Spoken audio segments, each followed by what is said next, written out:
Thank you very much. So probably you heard in my last presentation, my voice is almost done for, so sorry for the husky tones. Hopefully I don't soothe you all to sleep. So privacy legislation, it's a pretty hot topic right now, and it's certainly something at the very top of my mind. How we deal with this, all the changes that are going on, what they are, what we're doing about it, what we need to know. It's a pretty important topic, and I can see that we've got lots of people here, so I think everyone agrees that it's a pretty hot topic for us to cover at the moment. So just quickly go over what I plan to do. I'm going to do an overview of the existing legislation, how it impacts on Schoolbox, what we're doing about it. But I do want to say, obviously, I am not a lawyer. I'm a coder. I'm a developer. So please don't take my advice as legal advice. Please consult your lawyers before you make any changes or decisions. But this is my interpretation of the law as it stands. So I think by talking about that, this is pretty important, but just wanted to clarify my role here is as a developer, not a lawyer. All right, so let's start. This is probably the oldest legislation that we're going to talk about today, the Australian Privacy Principles. It's actually back from 1988, so it's actually quite an old policy, and we talk about it a lot at the moment, but it is actually quite old. And in fact, it doesn't really talk a lot about digital, but the principles still are maintained, and they've been emphasised recently through a bunch of different announcements and changes in how it's been structured. So firstly, what does this principles mean? Firstly, it means know why your personal information. It gives the right to every individual to know why their information is being collected, how it will be used, and who it will be disclosed to. We have the option of every person has the option not to identify themselves or using a pseudonym in certain circumstances, so people can remain anonymous and have the right to remain anonymous.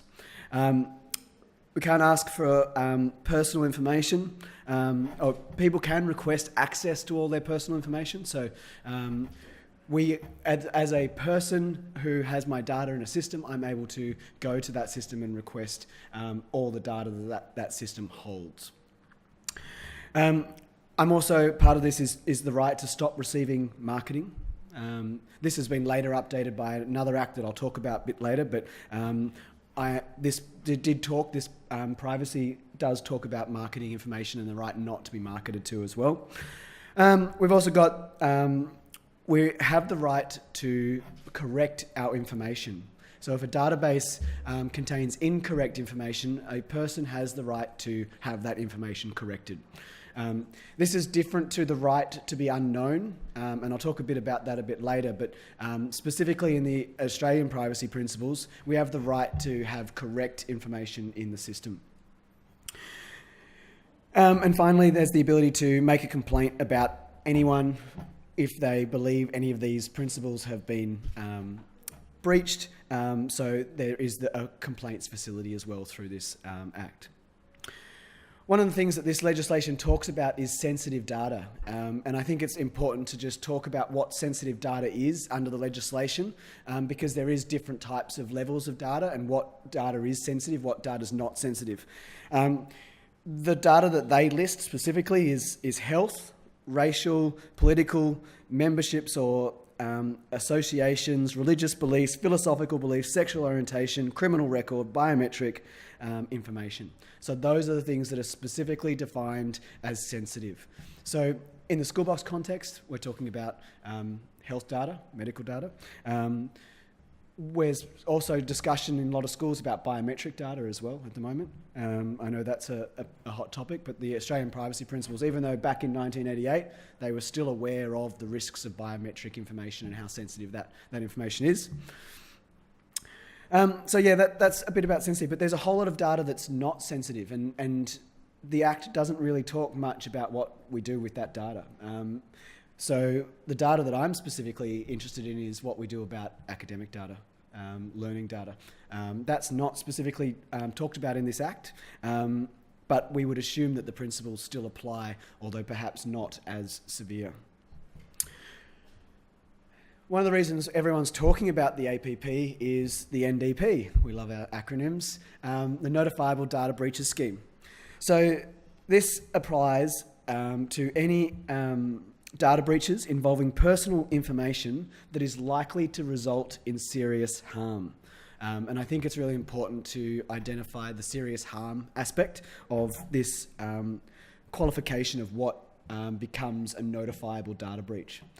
For those that don't know, notifiable data breach means that you have to report both to the people that were affected and also to the government that breach occurred. There's some specific examples in the legislation that they list, or the data. Examples of data breaches include a device containing customers' personal information is lost or stolen, a database containing personal information is hacked, personal information is mistakenly provided to the wrong person. So all of those are classified as breaches. But the question always comes back to what is harm? Okay, so how do we define what is harm? So to define that, we need to understand whose personal information was involved in the breach. We need to understand how many individuals were involved, how long has the information been accessible or lost for, and what parties have gained or may have gained access to that information. So all of those components, I guess, need to be established before you can determine what harm has been caused. So part of understanding a notifiable data breach is first understanding those questions. Then it goes to the question of what is serious harm. So the legislation identifies these things as serious harm. Identity theft, so a situation where the data will be used for identity theft. Is everyone clear what identity theft is? It's the taking of someone's data and becoming that person so that you can then do other crimes as not the person you are. We have significant financial loss as serious harm. Threats to the individual's physical safety, obviously pretty serious harm. We have loss of business or employment opportunities, humiliation, damage to reputation or relationships, workplace, social bullying or marginalisation are all considered serious harm. So anything where there is an impact on those users that's considered going to perhaps humiliate them, disrespect them, cause bullying, all of those things could be construed as serious harm. So that really does wrap up a lot of, I guess, the definition of serious harm. I saw an example just recently actually of a company that had a data breach in our sort of space. I won't name any particular names, but they decided that their breach wasn't serious harm. And just looking at that particular data breach, they lost their user database and all the email addresses. They concluded that the passwords were not compromised, but all they lost was the email addresses. They determined that, and names, in fact, names and email addresses. They determined that wasn't serious harm because there was no indication that that information was going to be used maliciously. So they didn't report it. So just be aware that there are some areas there around what is the definition of serious harm. And I don't think they'll be challenged on that. I think if that list went somewhere and something happened to that list, they probably could be challenged on it. But at this stage, I don't think they will be challenged because there hasn't actually been any evidence that serious harm will result because of that data breach. All right, let's talk about access and assistance bill. So this is a nice little gem. I don't know if you've seen the press about this recently. This is a really interesting one because this goes the completely opposite direction. So everything you know about privacy and you think about privacy principles, this allows the government to break all of those. They do specifically mention in the legislation that they don't want to break the privacy principles, but of course, this bill allows governments to request access to anyone's data. So we'll just talk about how that would happen. So there's three parts to it. There's what's called a technical assistance notice. These can require a communication provider to use interception technology that they already have. So in our environment, you can think of us as a communication provider. We obviously provide services that allow people to communicate. We move data from one place to another. So we are a communication provider. So technically, we could be given one of these assistant notices. Perhaps the government asks to get access to our database. Next up is my favourite and probably the most controversial, is the technical capability notice. Now, this goes beyond just us providing access to the database. This is what most people now call the backdoor provision. This allows the government to request that we add a backdoor to our system to allow us to compromise our own security. So this is the one that's probably pretty controversial. I think a lot of people would, in the security business, would say that any backdoor is a bad backdoor, and the sooner you create that backdoor, it's not just going to be used by the government, it's going to be used by someone else, and of course, that's the result. So I think we're all pretty clear as a industry that this is probably not the best idea. This was passed through just at the end of the year. It was one of ScoMo's first things to do, so it's a fairly controversial one. I think there's going to be further amendments to this. I don't think it's going to stay the way it is, but it's something to be aware of. That, and I think that we need to talk about it as an industry, that technically we now have a government that can ask us to provide private information, access to private information that has been secured. Okay, so next up, General Data Protection Regulation. So the GDPR is probably one of the ones that you've noticed the biggest impact on the world as we know it.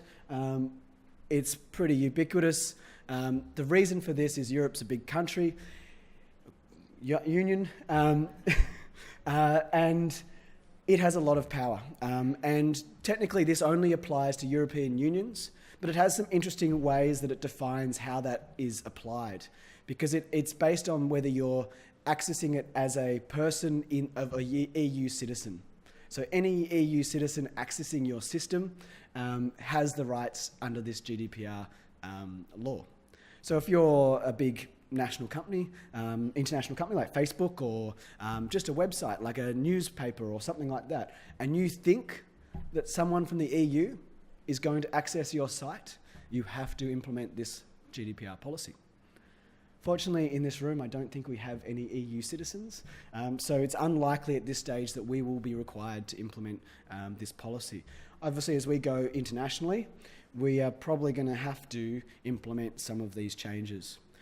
The one that you all know and love is, do you accept these cookies? The right to be not tracked. So that's the really common one that everyone sees now, is that there's now legislation that forces websites to ask you if you want to have cookies or not.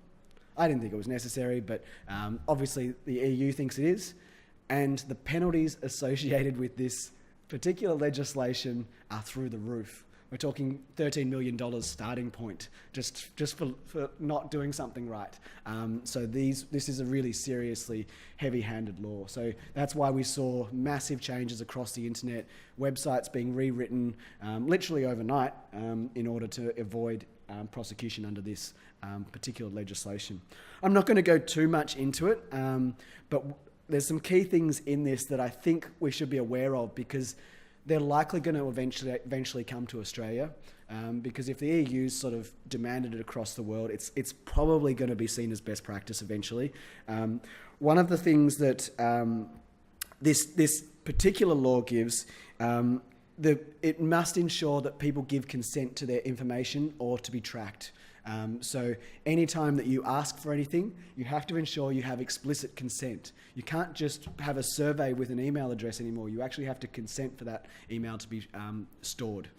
So there's a whole lot of requirements around getting people's consent whenever you capture, share, provide private information. And it has to be explicit, so it has to be very clear what you're doing with it.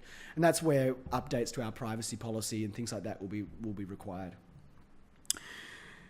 One of the other things that is interesting about this law is the right to be forgotten. So I talked a bit about that before. Australian privacy principles as they stand don't actually encode the right to be forgotten, although there probably is some interpretations that is a right in Australia. But I think this GDPR explicitly states that you have the right to be forgotten. You've probably heard about the big cases where people have taken Google to court to be removed from search engines. This is the law that was written to enable that to happen.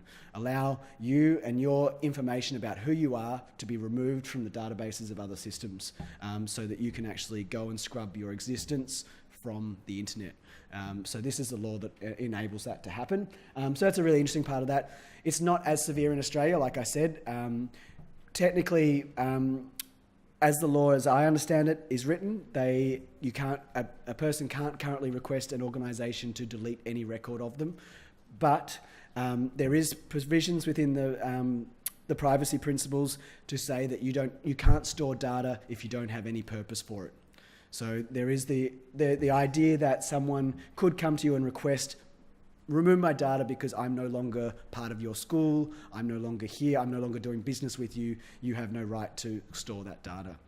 But while they're still have a relationship with your organisation, you still have that right. The only right they have is that data is correct. Okay. All right, last one, I think. Can spam. So can spam is a few years old now. It's an interesting one as well. This was originally, to stop all those spammers. Didn't really do that, I don't think, but we still have this legislation, and the people that do the right thing as always are the people that have to update all their policies around it. The spammers just ignore it. But let's look at what this applies to. So this actually applies to not just email, but SMS, MMS, and push notifications as well. So all of those are covered under the Can Spam Act. These rules, any mobile number, email address, anything like that you send information to, if it contains a commercial element, that is considered spam, okay? And you can't send it unless you have permission. So for us, that's probably more relevant because we need to make sure that we're communicating to only people that we have the right to. But there are some exceptions which I think are pretty relevant to schools. So I'll just go through some of those exceptions. And just before I do that, when I say commercial element, anything that advertises, provides goods or services, business opportunities, anything like that, events, that's considered marketing and promotional material. All right, so there's three key parts and rules to this. Firstly, consent, what they call permission. Messages can only be sent with the permission of the person who owns the account of the address. So obviously that's the one we all know. That's why whenever you go to fill out a form, at the bottom of it, do you accept to receive promotional material from this company? You tick the box. That's their permission. That's what that rule is designed to give you. Identification. So any message that is sent must contain the name and contact details or the business that authorised the message to be sent. So it needs to be clearly identifying where the message came from, who it came from correctly. And finally, it must have an unsubscribe. So obviously all emails must have an unsubscribe link at the bottom of them. Opt-out, other various things like that. So when it's an SMS, it has to have an opt-out sort of option. Email, it has to have the unsubscribe link. So some exemptions. So things that are exemptions, anything that's factual, so not commercial in intent, anything that's about what's going on in your school, what's happening at the school, they're all exempt. So we can probably keep communicating most of the things that happen within Schoolbox, which is good. The other thing to be aware of is that there is what's called organisations that are exempt as well. And these include registered charities, educational institutions, but there's an exception to that, only if sent to current or former students. I don't know why, but that's what the legislation says. Government bodies and registered political parties. Who's received a spam recently via SMS from a political party? They love doing it, and there is exactly an exemption in there, so that's how they get away with it. So they're actually not covered by that Spam Act. All right. So let's talk through what all this means in the Schoolbox context. So we don't actually hold what I would define as sensitive information inside Schoolbox. We've been pretty, I guess, maybe a little bit clever about that to make sure that we're never actually storing or putting that data at rest inside Schoolbox.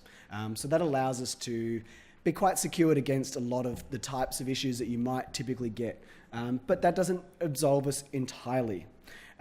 We do provide access to health records, and that is considered sensitive information. So Schoolbox does have a responsibility to who we provide that information to and how that information is accessed, and so we need to look at that.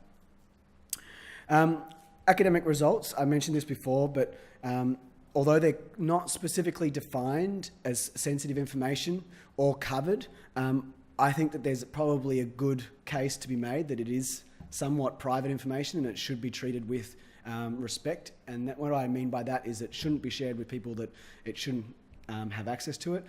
Other students, for example, those types of things I would expect that we would maintain.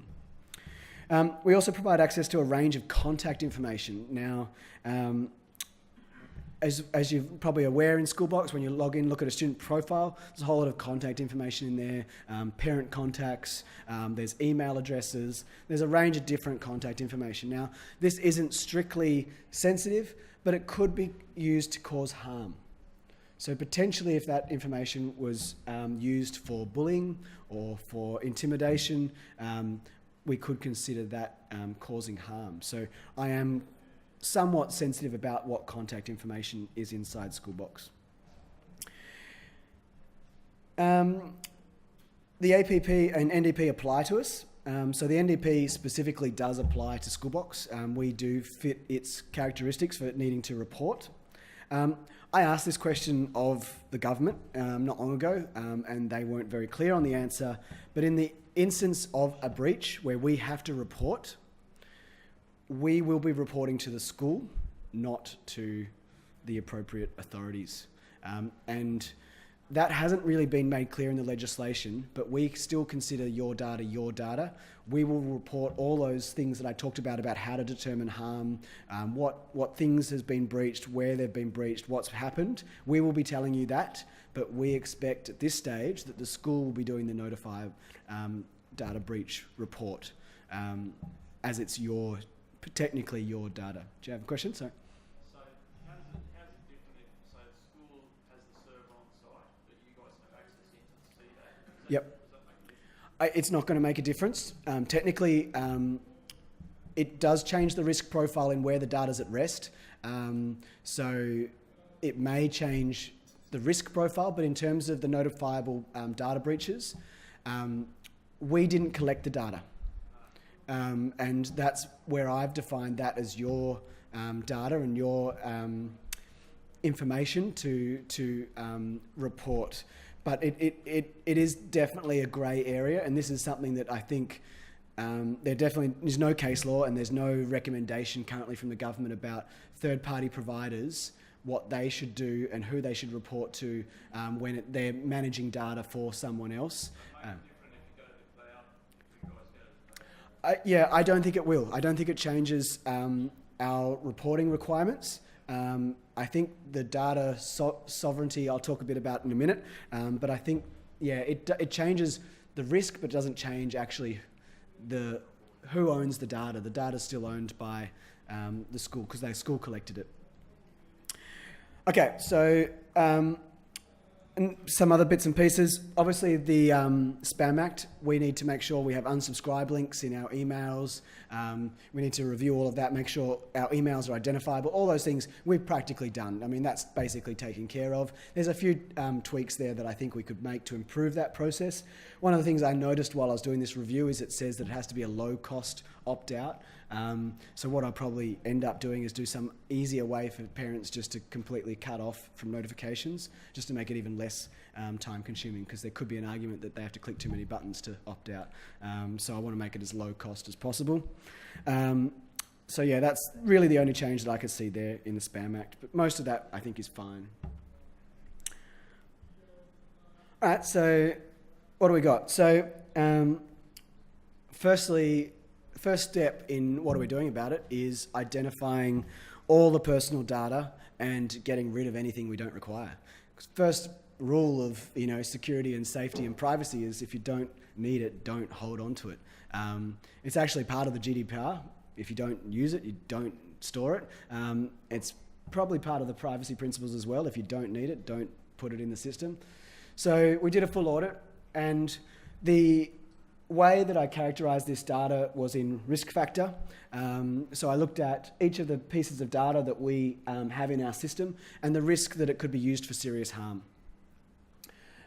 We also looked at who has access to that information, because that's also part of that serious harm definition. The more people that have access to it, and generally what risk profile it has is based on who is authorised. How did you come up with the low, medium, and high?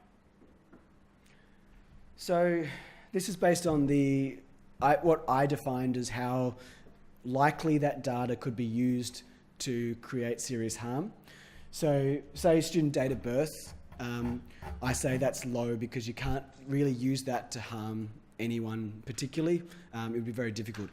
This is not to say that it can't be used in combination with other data, and the legislation does talk about when lots of data is combined, whether the risk increases, but student date of birth alone is not high risk. Parent addresses, however, I identified as high risk because leaking parent addresses, home addresses, could be used for identity theft and a bunch of things quite easily. So that was one that I saw that was high risk immediately. Timetable data's not on here. Is it a risk to know where students are at a particular point? It's a good question. Good question. I hadn't thought of it. Mainly because I didn't see timetable as identifying data, but it is a good question. Pastoral notice as well? Yes, I'll come to that in a bit. Yeah. This is mainly the data that we're bringing in from the SIS, as you can see. So mainly the data that we touch from the SIS. I've also classified where that data is available currently, and some other bits and pieces, notes that I took. Parent addresses we just took away. It was just easier not to have that in the system. And the way that I did that was I just said, what is the educational purpose for this data? What purpose would a teacher have for this data? And if they couldn't see a clear educational purpose or a clear, way that would be useful for a teacher to help educate or even the duty of care for that student, then I didn't want to risk that data being in the system. It's interesting that you're saying parent emails is low, but we know that that's a common exploit. You get hold of a directory of email addresses for brute forcing or phishing or whatever. So we're quite sensitive about that. Yeah, I could sort of go either way on email addresses. I think that by the law, they put emails pretty low down in the risk factor, but it's when it's combined with other data that they increase the risk factor. So emails alone are generally considered, like I'd mentioned that example of that company recently that lost all their parent emails. They didn't see that as serious harm. And I sort of tend to agree with that. It's only when that's lost with other data. So if we lost, for example, the parents' names, their email addresses, their home addresses, and their phone numbers, that would be serious harm right there. So adding them together, I think, can create a situation. But as a standalone thing, often email addresses are already, out there, fairly public, well-known, identifiable things anyway. They're not considered really sensitive. And they're certainly not in the classification of sensitive. But yeah, I respect that schools do consider them as private, and I still see them as private as well. Sorry, do you need to care about the information you're bringing live from other systems and not keeping it, or? Yeah. Good question. So this is where the risk profile changes. So depending on how we transmit, store the data, the likelihood of us being compromised increases. So if the data remains only in the SIS and we only transfer it in real time, our risk profile is very small. The only way a breach could happen in that scenario through us is if they manage to exploit something in our system. But if it's, exploit like a privacy check. But if we store the data, there's a whole lot of new vectors that they can access. So if we store the data, they can come in through behind the scenes, access the database. For those that are in my security and session yesterday, SQL injection is the common way for doing breaches on databases. If there was an SQL injection, that could open up all of the data that we store at rest. So by keeping the data outside of Schoolbox, we increase its security. And I've spoken about this for a long time, you know, that one idea of a one true source. By having one true source, you only have one place that you need to secure. By having your data spread around spreadsheets and databases and things, the more places you spread that data around, the more places you need to secure, the higher risk that your data is going to be compromised is. So it really is important to keep the footprint of data as small as possible. So that's how I see that risk changing depending on where the data is stored. And obviously, back to your question up there, if it's part of the cloud as well, that changes the risk profile as well.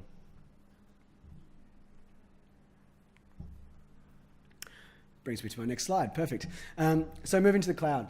I think it's important to talk a bit about what cloud means and what it means in terms of privacy and data.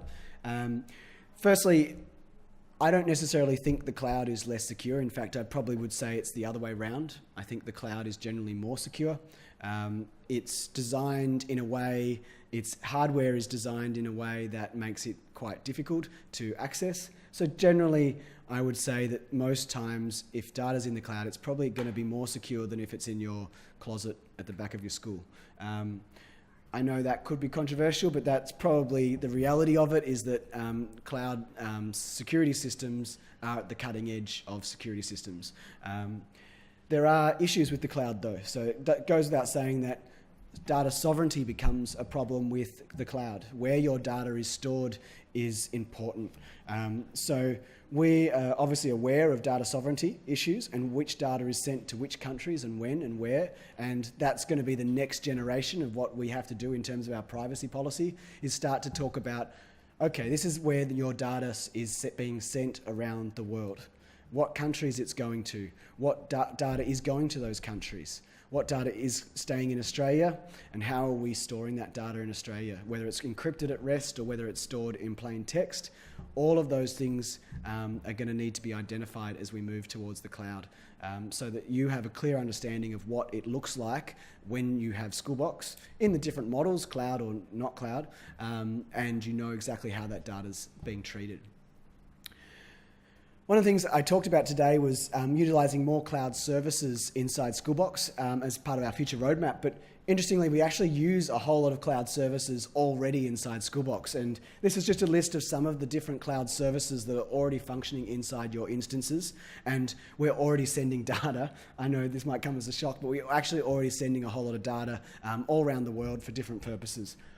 Hopefully, it's not too sensitive a data, and it probably is okay for the purposes of what we're doing, but it is worth knowing what is happening and where it's going.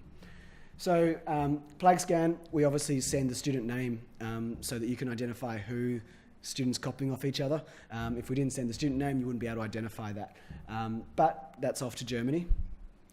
Cami, they're hosted in Australia actually, but also in America. So their data may reside in multiple places, and once again that has names in it as well. Digistorm also takes data and stores it outside of our system. They take name and role. That's obviously so they can do functions on the app, so they know who you are, what you should be able to access. We have Google Drive, Office 365, all of these services that can be plugged into Schoolbox. You know, this is a bit of an unknown what's going into Google Drive. I'm horrified to think what data goes in there, but there could be all sorts of things going into that. I don't know, but from my perspective, I don't send them any data that could be identifying. But certainly there could be data that goes into those systems that identifies or is private and sensitive information. LTI is an interesting one. LTI allows you to plug in any third-party learning tool. And when you plug in that third-party learning tool and the user clicks on the link, we send a name, email, role, and type through to that system. So just spare a thought when you set up a learning tool, interoperability tool inside Schoolbox, that you are actually permitting that data to be sent through to that learning tool. And obviously I don't control what learning tools those are, but just be aware that that data is being sent out as part of that LTI integration. So LTI is a standard, and part of that standard defines us sending that data.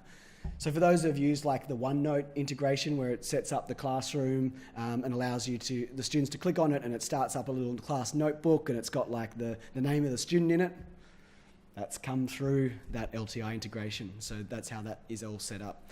So just be aware of these things that you probably didn't think about at the time. Now we're starting to think more about privacy and information, that we do have a range of different services out there already being used, and there's only going to be more of these. I'm pretty committed to keeping our documentation on these up to date, identifying where these are coming from so that you can see transparently what we're doing, where we're sending data, where I think you need to be aware of what's happening. But this is sort of me helping you understand what those challenges are. Is there any questions about the cloud? No? Excellent.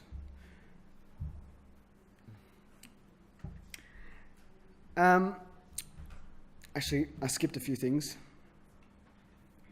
I'll just go back a bit, what we're doing about it. So there's a few more bits and pieces about what we're doing about it before I go on to the next stuff. I mentioned identifying all the data, which I showed you. That was our audit. We did that last year. I expect to be doing that probably every year from now on, just to identify every bit of data and updating our privacy policy. Interestingly, I had a conversation with our lawyers about our privacy policy and the challenges that we have. They said, keep it basic. I don't believe they're right. I think it should be very specific. I want to make sure that you know everything that is happening with inside the product, and I'm communicating that. That doesn't mean I'm going to capture everything in that audit. I may miss things. That's their worry, that I miss things and I expose myself for that. But I would rather it was transparent and you knew as much as possible about what was happening than just to get a standard privacy policy about, how we treat data in general. Of course, it goes without saying that the first step in maintaining privacy is security. For those that came to my session yesterday, I talked a lot about what we're doing with security, but that is the first front of all of our work, to make sure that we treat that data with the security and the respect that it deserves. So security is our first and foremost priority for that data, and making sure that we are securing it. There's another thing, I talked about the privacy policy, but we also have an existing incident reporting policy. When we have an incident, say, for example, a server goes down or something breaks, we already have an incident reporting policy where we write up a detail of what occurred, how it went down, what happened, what changes we're going to make, what we're going to improve. Now, we're still going to maintain that policy, but we're going to update it to also include privacy breaches. So if we have a privacy breach, we'll consider that an incident, and the standard procedure will apply. We will go through the whole incident thing, what happened, who got access, all those things I talked about before with the NDP. We'll provide you all of that information in our incident report. You can then make an assessment about whether that's serious harm, whether it needs to be taken further, whether you need to report, whether you need to tell the users who are affected. You can then decide on your course of action as a school from that point forward. Okay. It's just a note that I had about the right to be unknown. I had a couple of conversations about this leading up to this, about the right to be unknown. I think it's an interesting area of sort of discussion, whether we should be removing data, how that applies, and data retention in general. Currently inside Schoolbox, we've basically got a retain forever policy. And a lot of people would argue that doesn't suit the current Australian privacy policy. It certainly doesn't suit the GDPR, which has the right to be forgotten. So we need to start the discussion about what our retention policy is. When do we remove users? When do we remove the data that's related to those users? And how does that process happen? And all of you know we've been having this discussion about deleting users and things like that. But even after you've deleted users, we still have data about those users in our system. So we need to develop superior systems for actually purging completely those details about particular people. So that's something that we currently don't do, and certainly I don't think we're required by law, but it's certainly something that I think we should proceed with and start building out, is the ability for you to, somewhere in the system, go purge this user and everything about them. also on that note, there's a part of the GDPR, and I think it may even be the Australian privacy policy as well, which is the right to all my data to access. And this often you hear about these things in like freedom of information requests and stuff like that. But the Australian privacy principles actually allows someone to request their data, everything. Your pastoral information before, interestingly enough, there's been cases recently in Victoria where parents have requested their pastoral information, they've requested all the records on the student, and technically the school and us are required to provide a system that would allow you to provide that in a format to them. So that's also something, alongside the right to be unknown, I think we also have we need to provide the right to all of their information in a it might just be a text file or something, pretty raw. It doesn't have to be sophisticated, but we need to be able to provide that data on request for someone that says, can I have everything that is stored about me in your database, and provide that to them. I would like to open this up to some questions and discussion about these topics, because I think there's lots of things that I'm not, have a firm idea on yet. So I'd like to hear people's positions, what they think we should be doing, what we should be focusing on, and what areas you would like us to work on. Yeah. We've started using pastoral notice in Schoolbox for sensitive information. So I have a two-part question. How confident can we be in storing sensitive information in Schoolbox, such as notifications of abuse, around our mandatory reporting requirements? And the second part is, how would you suggest such information should be stored? If the answer is yes. It's a tough question. So just for the audience, the question was, is it safe to put highly sensitive data inside Schoolbox pastoral system, and can we consider that secure? I think that to answer the question, is it at the highest level of security? I would say no. If I was really concerned with the security of that data, I would want it encrypted at rest, and I would want it only accessible to authorised people, and I'd want to have a system that ensured that that was the case. So I would probably say no. Does that answer the question? I think and this might be something for us to take on as well, like maybe we can build a better system, but I would say that I wouldn't say with 100% confidence that it is the most secure way to store that data. There's a fair few reasons for that. One, it's not stored in a way that is secured at rest. So I think best practice is it's encrypted, and only people with keys can unencrypt it. And I think that also one of the challenges we've had with pastoral is around who has visibility. Currently, visibility of pastoral records is defined by the person who puts the information in. That means that a privacy breach could just be because the person who put the information in put it in with the wrong visibility rules. Nothing that Schoolbox could do or to protect against that scenario, but if you truly wanted it encrypted or truly wanted it secured, you would have a system that only allowed it to be put in a way that only the people that had authorization could access it. So back to my original answer, I would say no. I think that pastoral wasn't really designed for that high sensitivity data.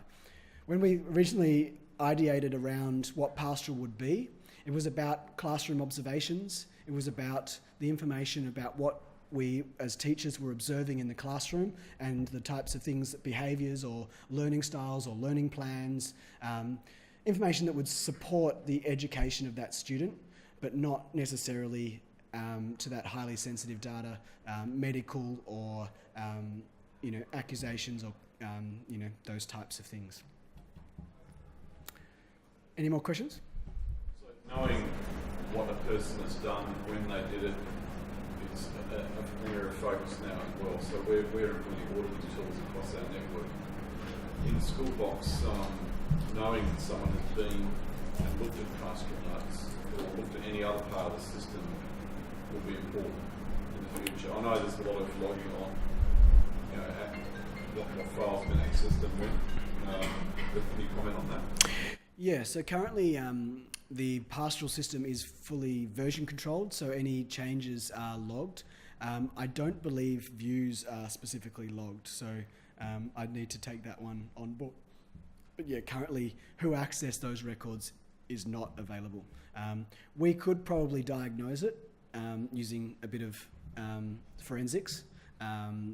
For those that don't know, we can forensically examine data and rebuild what happened from logs behind the scenes. So probably could do it if it really came down to it. If you said to me who was on this page at this time, we could probably forensically find that out. But we don't specifically have that feature in the system. So if you disclose to the AIC, that's one of the questions you'll be asked. How did this happen? Yep. And who had access to it is certainly one of those things that I said identified serious harm. And certainly when I talked about identifying the forensic stuff, if we had a notifiable data breach, I would have full logs attached with who accessed that page, what time, what IP addresses, that type of information. I've got all that. What I don't have is in Schoolbox, you can't look and say these 5 people looked at this last week. But yeah, I take it on notice. It's a good idea. As a moderator, I can see you previously viewed passwords. Yes. So we do have some. Yeah, we do have some level of knowing about it, but we don't display it within Schoolbox, which I think is what specific is the question. So yes, we do have recently viewed, and that does capture some information about what you've been looking at, but not everything that I think is going to that question. So yes, it is partially there, but not 100%. You provide a list of tables that you access from our system. Of course. So anyone who's set up Schoolbox in the past will know that there is, for every SIS integration, there is a script that runs that gives us permissions only to the tables that we require. We do not want access to anything that we shouldn't have access to. So that's first level security principle. We should only have access to the information that we should have access to first line.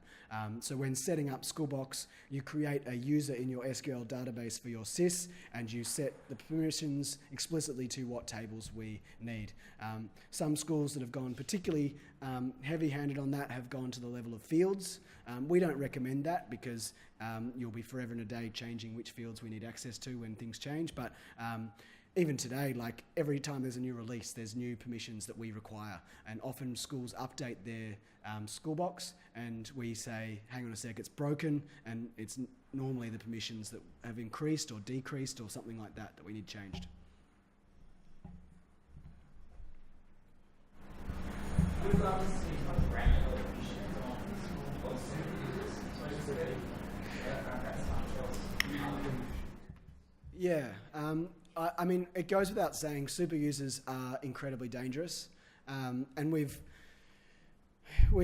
would recommend that schools only have a couple of them. There are more granular permission systems available now, so you can have a pastoral moderator independently of a super user. In fact, a super user can't access the pastoral system, only a pastoral moderator can access the pastoral system. So we started to delineate the difference there in those types of permission models. But the problem with a super user is that they can become anyone and they can do anything, including giving themselves access to pastoral. So it goes without saying that pastoral is, super user is the complete access, and you should keep that well under lock and key. I can't say that highly enough. On top of that, there's CMS privileges. So there's a bunch of things that you can do just as a CMS. There's now news moderators as well. So there's a bunch of other privileges you can give out to people for specific areas without giving them super user access. So just be aware of that, if you can avoid giving super user, find one of the other ways. CMS privileges is probably what you need most of the time. You can just give someone CMS access. That gives them access to all the files and folders and not access to switching users and all of that powerful stuff. The back? Touch on that one as well. We're multi-campus, so we actually have a lot of issues with the way the roles are set up and having a ability to create our own. So having that granular around being able to create our own roles specific to our